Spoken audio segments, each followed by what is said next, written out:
Coastal erosion, flooding, a common sight today across the First Coast. And we want to go to St. Augustine now. Our Jessica Clark has been down there giving us an excellent perspective of everything that they're facing with Nicole. Jessica, where are you right now? Driving around, I see. Okay, so we are along the bayfront in St. Augustine, just south of the Bridge of Lions. And we're just driving through town, checking things out after the worst of the storm has hit. And some of these homes I'm hearing along the bayfront do indeed have water in them. And they seem to often flood when we get these big storms.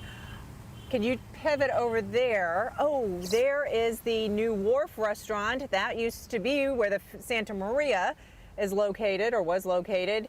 That's all boarded up, even though it's in the midst of construction, getting ready for the storm to come through. It looks like it did just fine, but of course more assessment is needed. There's nobody on the roads here, so I'm going to do something to show you something else, and that is on our left-hand side. And are you able to see this, Heather? This is a motorcycle or a scooter that has seen better days. It looks like it was really picked up by the floodwaters because the floodwaters went all over the road that we are on right now, and certainly has had some damage to it. And then there looks to be a porta potty in front of us that has tipped over on its side. We saw this last night, and indeed it has not moved from where it was. It was probably rocked around quite a bit from the water that poured over the street here. So on our left is the Marion Motel, I think so, yeah, the Marion Motor Lodge. This place has survived for decades, and it seems to be okay. It is a little elevated, and so it does a lot better than other spots. And so as we continue to go through, one thing I'm noticing is that the Christmas lights that were on last night, you know, some places are getting ready for the Nights of Lights a little ahead of time because we're going to have that start in 2 weeks. No Christmas lights are on right now. They were on some places last night, but they're not on right now, and that's because we don't have electricity down here.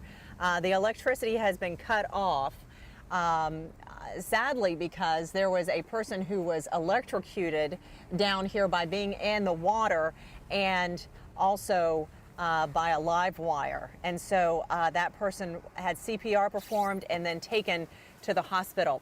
I'm stopping here to show you the Bridge of Lions entrance. The Bridge of Lions remains closed, and we're hearing that it is still closed because there is a sailboat that broke free from wherever it was and is stuck under the bridge, and some assessment still needs to take place to have a better understanding of how to get the boat out and also if it damaged the bridge at all. And so before opening the bridge, 2 vehicles, that assessment still needs to take place. You can see there are people who are walking over the bridge from Davis Island and Davis Shores and Anastasia Island, and trying just to get out and see what things look like because they've been cooped up for a little while, and so quite a few people are walking around wanting to do that.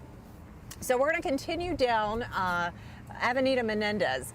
Things are not where they should be, like garbage cans and benches and things like that that were moved out of place and then came down the street in the water as it was at least knee high here in the median, and the median is actually higher than the rest of the street. We've got 2 lanes going one way, 2 lanes going the other. This road was completely flooded when water, one, came over the seawall from the bay and also up from the storm drains. I mean, when you have that much water, that much wind, and it's a high tide or king tide at that, you've got water all over the place here.